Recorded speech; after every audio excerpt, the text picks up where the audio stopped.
The time was 1788. Pemulwuy and his tribe would be living peacefully. Life was good for all Aboriginal people, and there was no danger for them to worry. But then, on the 20th of January 1788, that was all about to change. The Aboriginal people on the Eora Nation were the first people to see the English ships drift into the Sydney Cove. The Eora people were terrified and had never seen ships like this before.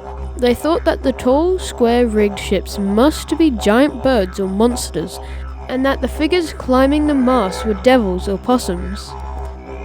The English had arrived, and they took the Indigenous people's rights to their land and be able to live free away. But there was one fierce person who stood against the invaders and fought for his people. That man's name was Pemulwuy.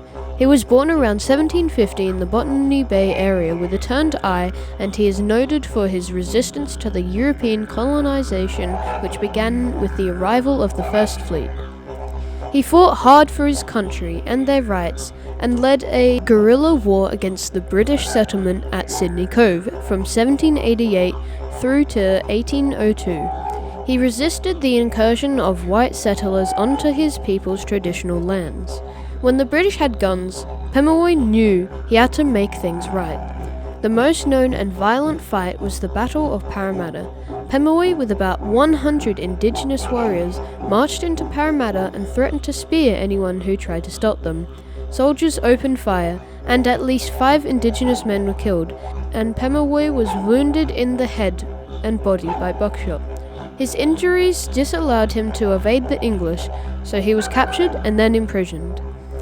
After Pemulwuy died, his head was removed from his body and sent away to Joseph Banks in London, accompanied by a letter from Governor King, who wrote, "Although a terrible pest to the colony, he was a brave and independent character." It was placed in the Museum of Royal College of Surgeons. I find this terrible. After all he had done, the English just treated him as a relic or souvenir. Pemulwuy believed in the rights of his country, which shows how brave of a warrior he truly is. I admire the fact that he did what he did for his country and not for himself. He wanted the safety for his people and not for himself. Something that anyone could do considering his actions is to be more selfless and do things for the right cause.